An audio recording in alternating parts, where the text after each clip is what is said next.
Assalamualaikum warahmatullahi wabarakatuh. Perkenalkan saya Firholik dengan NIM 42423551. Di sini saya akan menjelaskan tentang fungsi cal pada Visual Studio 2012.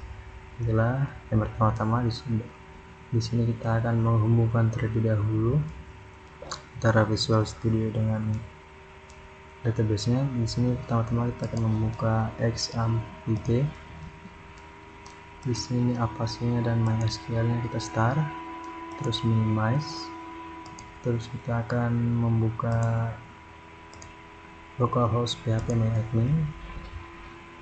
Nah, di sini itu saya mempunyai database penjualan dan 3 tabel barang, tabel konsumen, dan tabel user. Baiklah, di sini masing-masing tabel itu mempunyai 5 data. Ya, selanjutnya itu kita akan membuka Visual Studio 2012. Baiklah, di sini saya tidak akan menulis kodenya ulang. Di sini saya hanya akan menjelaskannya saja, kode, fungsi dan kodenya dari from 1 sampai from 3. Baiklah, sebelum kita memulai menambahkan button, pertama-tama itu kita harus menghubungkan terlebih dahulu antara Visual Studio 2012 dengan localhost-nya. Itu di sini saya menggunakan MySQL connector versi 66.5. Di sini kita akan klik kanan, kemudian kita add reference, terus ekstensinya kita cari MySQL. Nah, di sini ada MySQL data, terus kita centang, tekan OK. Di sini saya sudah mencentangnya. Setelah itu kita bisa menambahkan button pada form pertama di desainnya. Di sini saya ada 5 button, itu ada yang pertama ada koneksi, terus kedua ada tampilkan, terus ada insert, ada update, dan ada delete. Terus di sini text box-nya itu sesuai jumlah kolom yang ada pada tabel. Di sini tabel barang mempunyai 5 kolom. Terus di sini ada data grid view 1. Baiklah, langsung saja ke kodenya. Jadi di sini saya akan menjelaskannya. Di sini import MySQL. Terus yang pertama ada public class from 1, public connection as MySQL connection. Di sini untuk menghubungkan aplikasi dengan database. Terus public perintah di sini dia akan digunakan untuk mengeksekusi perintah seperti insert, delete, dan update. Terus di sini public adapter itu dia seperti untuk mengambil data dari database dan mengisinya ke dalam data tabel. Terus public table as data table itu untuk menyimpan data sementara yang diambil dari database, bisa ditampilkan atau diproses lebih lanjut. Setelah di sini yang pertama-tama koneksi ke database. Kenapa di sini public sub? Karena di sini kita akan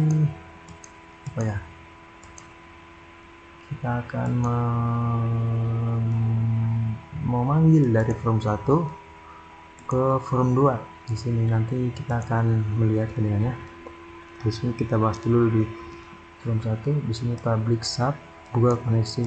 Di sini dia akan membuka koneksi ke database DB penjualan. Di sini dia akan menampilkan data. Di sini nantinya dia akan menampilkan data yang ada di database seperti itu ke data grid tabel dalam berbentuk tabel. Selanjutnya itu juga dia akan menambahkan data dalam bentuk string. String ini variabelnya. Terus di sini dia akan kalau berhasil nanti ada pesan muncul data berhasil ditambahkan. Terus msg box kalau error dia akan tulisan error menambahkan data. Terus di sini selanjutnya juga ada mengubah data atau update ya. Di sini masih variabelnya string juga. Di sini itu menggunakan try perintah new mysql command query koneksi. Jadi query itu seperti apa ya? Saya lupa lagi. Ini lanjut saja dulu terlebih dahulu. Baiklah, di sini public sub hapus data. Di sini ada hapus data, query string, param, perintah nih mysql command query koneksi, perintah parameters add, param, dan execute non query. Terus data berhasil dihapus. Data private button sub 1 di sini langsung aja dia ke buka koneksi. Dia tidak langsung menulis kodenya di sini karena nanti dia akan memanggil karena nanti codingan yang ada di form 1 akan dipanggil di codingan form 2. Itulah selanjutnya di private sub button 2 di sini ada tampilan data. Dan private button sub 3 di sini ada dim query. Dim query itu seperti mendeklarasikan query. Terus ada juga di sini dalam bentuk variabel string. Dia akan menginsert dari tabel barang, di tabel barang yaitu ada kode barang, nama barang, jenis barang, item, harga, values. Terus ini ada kode, nama, jenis, dan item harga. Ini bisa dibilang ini adalah parametersnya seperti itu. Nah, di sini ada new dim param as new list. Itu artinya itu seperti mendeklarasikan parameter. Selanjutnya ada new parameters kode, koma, teks bawah 1. Teks itu digunakan untuk membuat parameter tersebut agar bisa digunakan dalam query SQL. Baiklah, selanjutnya itu di sini juga ada tambah data query param. Param itu bisa disebut dengan parameter. Terus button from click reverse data. Terus insert, begitu juga selanjutnya ada di private button 4. Di sini sama, hampir sama sepertinya, tapi di sini bedanya di sini tulisan update tabel barang, set nama barang. Dan jika kita mau mengupdate nama barang di sini yang pertama kan jika kita menambahkan itu ada kode barang. Di sini kode yang dimana kode barang itu ada 6. Ada primary key-nya. Jadi kalau kita mengupdate-nya di sini tidak ada primary key-nya, atau bisa dibilang kode barangnya tidak bisa diperbarui seperti itu. Baiklah, dari dim param sampai di sini juga masih sama. Selanjutnya juga itu ada private button 5 klik. Di sini ya untuk menghapus barang yang kita insert di dalam tabel atau di dalam database. Baiklah, kita bisa langsung saja. Baiklah, kalau untuk memunculkan ini itu kita ke my project, double klik. Nah, seperti itu. Di sini kita langsung mulai dulu dari from 1. Di sini langsung kita tekan start. Itu sepertinya ada error. Nah, di sini error di data grid 2. Sebentar, di from 2 berarti ya. From 2 masih ada data grid view-nya.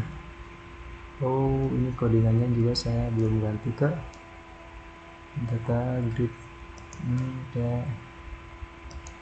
Belum mengganti codingan, berarti sebentar berarti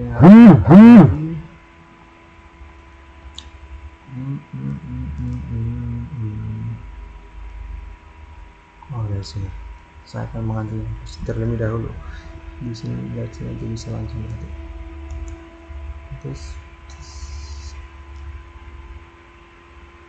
insert, ternyata di sini ada ya. Mati dah.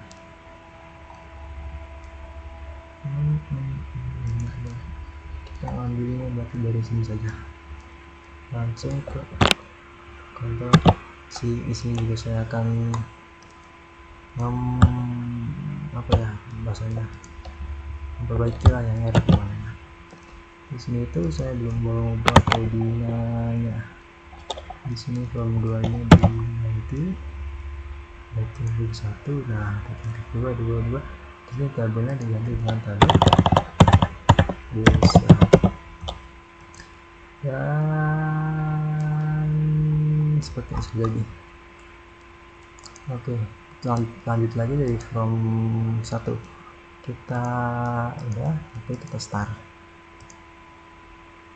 Oke, bismillah. Oke, aman, koneksi berhasil. Terus kita tampilkan datanya. Berarti yang pertama-tama di sini kita coba menambahkan data secara random ya. Jadi kita kode barang itu harus dalam bentuk integer atau bisa dibilang angka, satu-satu aja. Terus nama bebas AAA. Terus ada garis barang bebas juga. Terus itemnya ini item berarti integer juga. Satu. Terus di harganya juga kita insert terlebih dahulu. Nah, di sini dia sudah masuk ya. Sudah masuk di nama barang, terus jenis barang, item, dan harga. Terus ini kita coba mengupdate atau merubah data tersebut. Di sini coba kita mengubah namanya menjadi PBB. Apakah bisa? Dan nah, di sini bisa berubah ya. Selanjutnya coba kita hapus. Kalau kita hapus biasanya kita harus menekan pada kode barang, kita tekan delete. Nah gitu, dan data akan terhapus. Baiklah, selanjutnya pada from 2 ini di sini kita akan memanggil fungsi-fungsi atau kode dan kode yang ada di from 1-nya. Baiklah, di from 2 ini terlebih dahulu kita akan mendesainnya seperti ini dengan 5 button masih sama. Dengan ini text boxnya sesuai dengan jumlah kolom yang ada pada tabel tersebut. Di sini saya tabel user menggunakan 3 kolom. Jika di codingannya bisa kita lihat terlebih dahulu. Di sini langsung aja public class from 2 private sub button 1. Di sini langsung kita call from 1 artinya itu kita memanggil memanggil buka koneksi yang terdapat pada from 1. Berarti buka koneksinya itu berarti di sini buka koneksi yang terdapat pada from 1. Ini kan public sub, berarti artinya itu dia bisa memanggilnya di di form lainnya seperti itu ya. Di sini from dia bisa memanggilnya di from lainnya seperti itu. Di sini juga ada private button 2. Di sini juga sama, dia akan memanggil di from 1 tampilkan data. Di sini tampilkan datanya itu seperti ini, menampilkan data. Di sini dia akan dipanggil di from 2. Tapi yang berbedanya itu di sini dia menggunakan tabelnya user, sedangkan yang di from 1 di sini dia masih masih menggunakan tabel yang pertama itu, berarti tabel barang seperti itu.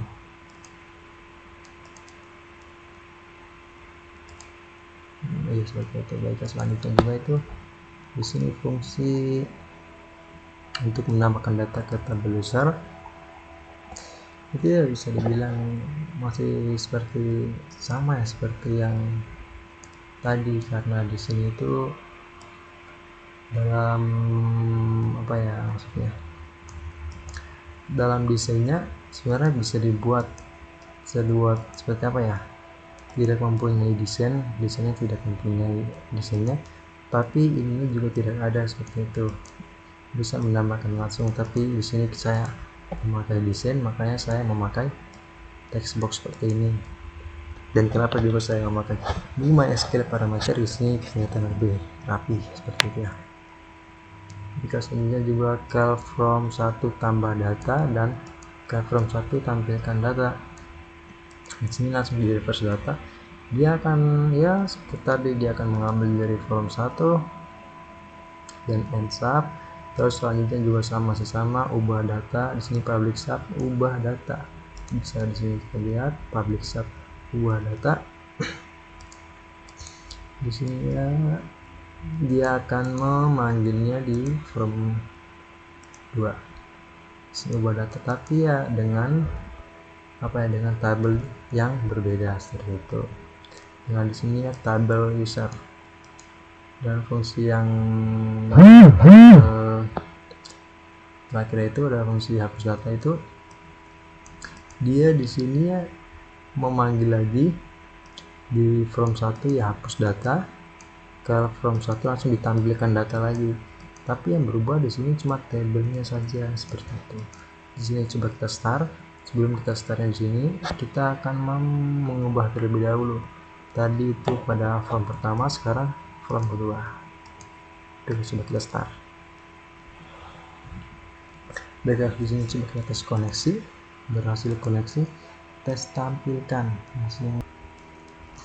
Baiklah, selanjutnya pada from 3 di sini desainnya juga masih sama seperti ini dengan 5 button, tapi di sini dia memakai 4 kolom karena pada kolom tabelnya itu dia ada 4 kolom seperti itu. Kita lihat langsung ke codingannya ya, masih sama. Di sini dia masih ke from 1 bukan koneksi. Terus selanjutnya juga ke from 1 tampilkan data konsumen di data grid view 1. Selanjutnya juga masih sama di mendeklarasikan query menggunakan variabel string. Di sini insert tb, di sini tabelnya di sini digantinya tabel konsumen seperti itu. Dan selanjutnya juga di sini masih ke from 1 tambah data. Ya mungkin kodenya sepertinya masih sama, cuma ya digantinya ya di sini bagian tabel konsumen. Yang tadi itu kan ada tabel user, terus di sini juga ada diganti. Di sana juga memakai kolom nama dari kolom user, di sini berarti diganti dengan kolom nama dari konsumen seperti itu. Di sini ada ID, nama, alamat, dan telepon. Baiklah, di sini terus selanjutnya juga ada cal from 1 ubah data, masih sama seperti yang awal.